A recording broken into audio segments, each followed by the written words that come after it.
Episode की starting में हमें ताओ, रेन और सिल्फा दिखाई जाती है जो कि बहुत घायल होती है और सिल्फा बोलती है कि अभी पता है तुम्हें क्या हुआ। फिर रेन एक थ्रेड को नोटिस करती है जो कि उसके पैरों पे लगा हुआ होता है। फिर रेन बोलती है ये तो ऐसा नहीं हो सकता। तभी ताओ उस पर हमला करने जाती है। तभी उसके पैर होते हैं जो वो काम नहीं कर रहे होते हैं। फिर वो बोलती है मैं कैसे बैठ गई। तभी वो क्रीचर उस पर हमला करने वाला ही होता है। तभी सिल्फा उसे बचा लेती है। तभी वो बोलती है कि मेरे पैर काम नहीं कर रहे। फिर सिल्फा भी बोलती है कि मेरे भी हाथ ठीक से काम नहीं कर रहे। फिर ताओ बोलती है कि हमें नहीं पता हमारे साथ क्या हुआ और इससे बुरा क्या हो सकता है। फिर रेन बोलती है नहीं ये पावर नहीं हो सकती, पॉसिबल ही नहीं है। तभी वो क्रीचर लॉयड पर थ्रेड फेंकता है और लॉयड उसे टच कर लेता है जिसके कारण उस क्रीचर को उसका माना फील होता है जिसके कारण उसकी फट के चार हो जाती है और फिर वो तीनों तभी उस पर हमला कर देते हैं। और फिर ताओ बोलती है इसने हमारे कंबाइन अटैक को भी डॉज कर लिया। तभी सिल्फा बोलती है डिसअपॉइंटिंग है। तभी रेन बोलती है spinal cords and automatic reflexes. तभी सीन जाता है लॉयड की तरफ और लॉयड बोलता है ये देखो ये कितना दिलचस्प है, ये एक स्पाइनल थ्रेड है जो कि वो बढ़ा रहा है। फिर रेन बोलती है मुझे यकीन हो गया ये वही है। फिर सीन जाता है फ्लैश बैक पे जहाँ पे उसे बताया जाता है न्यूरॉन ब्लाइटेड एक छोटी सी जगह का ब्लाइटेड बोन है और उसकी बॉडी से लगातार स्पाइन जैसे धागे निकल रहे थे जो कि माना से बने हुए थे। जब वो धागे किसी के शरीर को छूते हैं या उसके पैरों को या हाथ को तो उसको कंट्रोल कर लेते हैं। दिमाग जो कमांड देता है उसको वो हटाकर अपने हिसाब से उसे कंट्रोल करता है। ऊपर से उसकी स्किन के चारों ओर वो स्पाइन जैसे धागे लपेटे हुए थे और उस पर माना सिग्नेचर यूज किया गया था बचने और अटैक करने के लिए। मतलब वो सोच से भी ज्यादा तेज था और इसे सिविल वॉर में भी ले जाया गया एक बायोलॉजिकल वेपन की तरह। वो भी अपनी पावर को यूज नहीं कर पाता था जैसे हम नहीं कर पाते। उसका पावर बैलेंस बिगड़ गया और उसके कांटेक्ट में जो भी आया दोस्त या दुश्मन सबको खत्म कर दिया।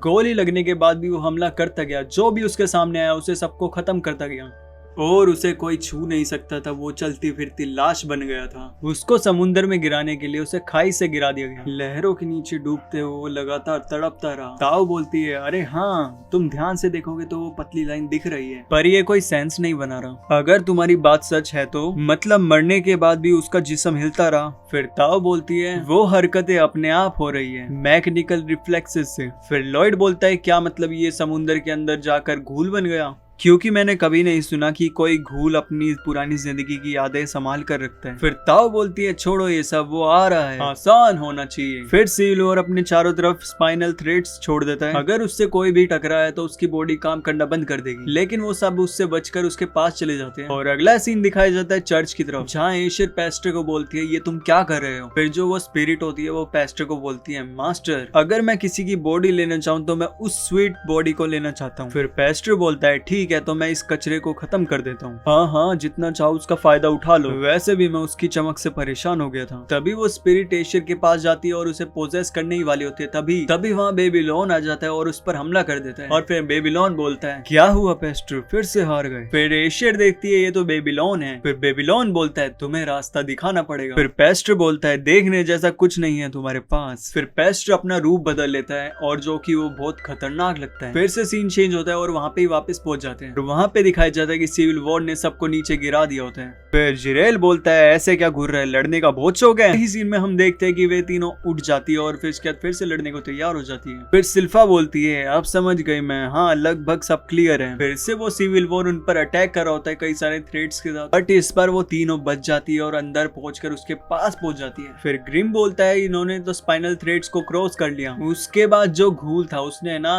उस सिल्फा की तलवार को दोनों हाथों से रोक लिया था जिसके कारण उसके हाथ बिजी हो जाते हैं और ऊपर से ही है ना जो रेन होती है वो उस पर हमला करती है अपने पॉइजन का। फिर ग्रिम बोलता है कि उसका जो पॉइजन अटैक है वो गूल्स पर काम नहीं करता, लेकिन जो उसका पॉइजन होता है वो काम कर जाता है उसके ऊपर और उसकी वजह से उसके नर्व सिस्टम है ना जो वो काम करना बंद कर जाता है। फिर लॉयड बोलता है मेरी बात मानो, उसके जो नर्व सिस्टम है वो उसके स्पाइनल थ्रेड से कनेक्टेड है। इसका मतलब ये है कि उसके जो नर्व सिस्टम है वो भी अब काम करना बहुत कम कर देंगे, मतलब उसका कंट्रोल अब बिल्कुल ही खत्म हो चुका है। और फिर ताओ उसके मुंह पे लात मारती है और फिर बोलती है कि तुम ऑटोमेटिक रिफ्लेक्सेस का यूज नहीं कर सकते। फिर रेन बोलती है जल्दी करो हमारे पास ज्यादा टाइम नहीं है। फिर उसके बाद ताओ बोलती है ठीक है और उसके बाद उस पे इतने सारे लात वगैरह मारती है और उसके बाद फिर वो स्पाइनल थ्रेड का यूज करता है और उसके बाद फिर से ताओ बच जाती है उससे। और फिर उसके बाद वो बोलती है इसकी जो स्पाइनल थ्रेड्स है ना वो लोहे से हार्ड भी हो जाती है और शार्प भी। फिर ताओ बोलती है कि ये तो बहुत डेंजरस है। फिर वो गूल स्पाइनल थ्रेड्स का अटैक करता है एकदम से और फिर ताओ भी अपना अटैक करती है 100 फ्लावर फीस्ट फ्रीकिंग व्हील्स। और फिर एक तूफान सा आ जाता है और फिर सिल्फा की तरफ वो फेंक देती है उसे पकड़कर, और सिल्फा भी उसका वेट कर रही होती है कि वो कब आएगा, और फिर उसके बाद वो भी अटैक करती है अपना, और जिसकी वजह से एक बहुत बड़ा धमाका होता है और वो बहुत दूर जाके गिरता है। रैन बोलती है क्या हम जीत गए, और सिल्फा बोलती है नहीं, उसके जो ऑटोमेटिक रिफ्लेक्सेस थे वो एकदम से काम करना शुरू हो गए थे और फिर उसके बाद वो बच गया। सिल्फा बोलती है कि तुम ये सब छोड़ो, मेरी जो तलवार है वो अब तक देखो ढीली है। फिर रैन बोलती है कि क्या तुम इस तलवार से ही लड़ रही थी उससे। फिर सिल्फा बोलती है हाँ। फिर अगला सीन दिखाया जाता है कि वो घूल होता है ना जो वो भाग रहा होता है, ये तो बनता है मैं इतने पावरफुल 3 एडवेंचरर से लड़ रहा हूँ तो स्ट्रगल तो होगी, अब मुझे भाग कर जाना चाहिए यहाँ से। तभी वो अपने अड्डे पे पहुंचता है और फिर बोलता है मास्टर अभी भी चर्च में है लेकिन मैं तो रेडी हो गया, और फिर बोलता है मुझे जमीन पे जाकर थोड़े मजे लेने चाहिए। वो दिन जिसका मास्टर इंतजार कर रहे थे अब पास आ चुका है, तब तक के लिए हमारा जो छोटा सा खेल था वो रुक गया है एडवेंचरर्स, हम फिर से मिलेंगे जब सही टाइम होगा। और तभी लॉयड उसका पैर तोड़ देता है और वो गूल एकदम से डर जाता है, और दूसरी तरफ हमें पता चलता है कि लॉयड है ना वॉशरूम का बहाना लेकर भाग जाता है वहां से, और दूसरी तरफ हमें घूल दिखाया जाता है जो कि बहुत ज्यादा डर जाता है।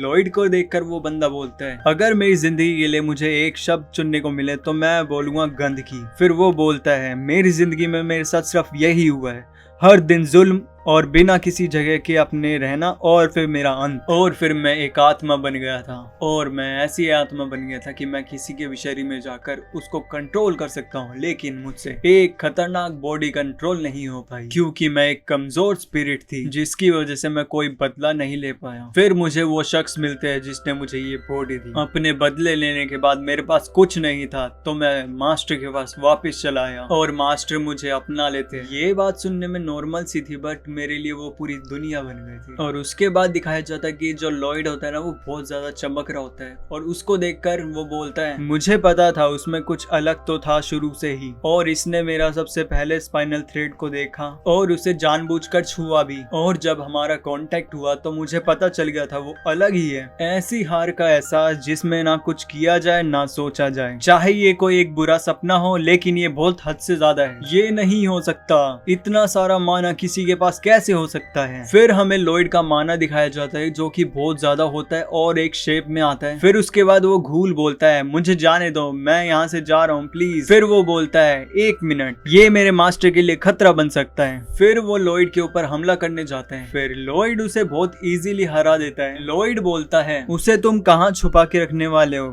कैसल के अंदर नहीं जा सकते तुम्हें क्या लगता है लॉर्डोस किसके लिए? फिर वो घूल बोलता है आखिर तुम क्या हो? फिर लॉयड बोलता है मुझे नहीं समझ आया तुमने ये क्यों पूछा, पर एक घूल जो अपनी पूरी जिंदगी की पावर यूज कर सकता है वो भी बहुत रेयर होता है, और मुझे तुम्हें घर लेकर जाना होगा और ये भी देखना होगा कि तुम कौन सा माना सिग्नेचर यूज करते हो। 1 मिनट, तुम बोल भी सकते हो? फिर वो बोलता है हाँ। फिर लॉयड बोलता है तुम्हें पहले ही बोलना चाहिए था, शायद मैंने तुम्हारा ज्यादा ही नुकसान कर दिया। सच में तुम्हारा ये सिस्टम कैसे काम करता है? जब तुम जिंदा थे वो वक्त याद है तुम्हें? फिर वो घूल बोलता है मतलब क्या है तुम्हारा? फिर ग्रिम बोलता है मास्टर ये मुझे कोई आत्मा लग रही है। फिर लॉयड बोलता है तुम्हें क्या लगता है इस वृद्ध ने एक लाश को कब्जे में ले लिया? फिर लॉयड बोलता है तुम्हें अपना नाम पता है? मैं तुम्हारे बारे में और कुछ भी जानना चाहता हूँ तो चलो मेरे साथ। और फिर वो घूल भी पिघल जाता है। फिर जो घूल होता है ना उसकी आंखों से आंसू निकलने लग जाते हैं। फिर घूल बोलता है क्या ये मेरे आंसू है या तुम्हारे सिविल वॉर? फिर ग्रिम बोलता है तुम में बहुत दम है दोस्त, सोच के देखो तुमने प्रिंस लॉयड का सामना किया है वो भी बिना भागे। फिर जीरियल बोलता है ये पागलपन है। फिर लॉयड बोलता है तुम ये सब क्या कह रहे हो? फिर घूल बोलता है सही कह रहे हैं ये लोग, मुझे लड़ने के लिए जो गट्स चाहिए थे वो मेरे कम पड़ गए। दुनिया का जो मैंने सब कुछ झेला है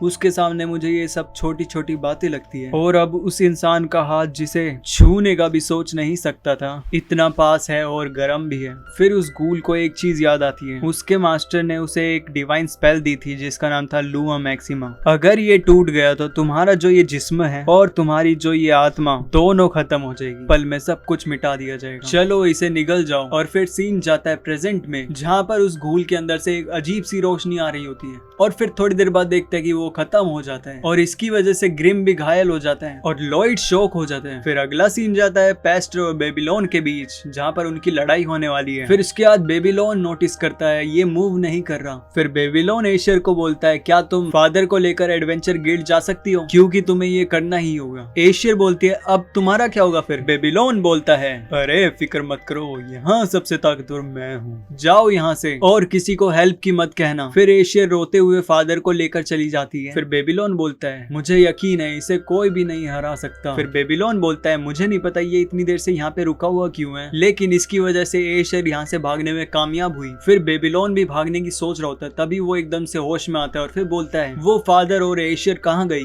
फिर बेबीलोन बोलता है तुम किस तरह के मॉन्स्टर हो। फिर पेस्टर बोलता है ये बहुत लंबी कहानी है। फिर बेबीलोन बोलता है तुम्हें क्या लगता है ये लंबी कहानी है, ये बोलकर तुम मॉर्फिंग को इग्नोर कर सकते हो। फिर पेस्टर बोलता है हाँ क्योंकि तुम मरने वाले हो। फिर पेस्टर बेबीलोन पर वार करता है और उसके बाद बेबीलोन उससे बच जाता है और उसके बाद पास्ट का सीन याद आता है उसे, जिसमें लॉयड बोलता है बेबीलोन को कि तुम्हें यहाँ चर्च में रुक जाना चाहिए और यहाँ की सुरक्षा करनी चाहिए क्योंकि तुम यहाँ की सुरक्षा कर सकती हो। लॉयड बोलता है उस पेस्टर ने तुम्हारा ध्यान खींचा है ना। बेबीलोन बोलता है क्या आपने भी नोटिस किया प्रिंस लॉयड। फिर लॉयड बोलता है मैं जो महसूस करता हूँ वो इम्पोर्टेंट नहीं है, जो तुम महसूस करते हो वो ज्यादा मैटर करता है। मैं तो एक 7th प्रिंस हूँ और एक मैजिक का दीवाना। मेरी जिंदगी कभी मौत से खेलते हुए नहीं बीती जैसे तुम सबकी बीती है, इसलिए तुम्हारे पास वो चीज है जो मेरे पास नहीं, खतरे को पहचानने की सेंस। मुझे तुम पर यकीन है तुम कर लोगे। फिर बेबीलोन बोलता है पता नहीं क्यों पर मुझे ज्यादा डर नहीं लग रहा, क्योंकि मैं नहीं जानता ये कितना स्ट्रोंग है मुझसे,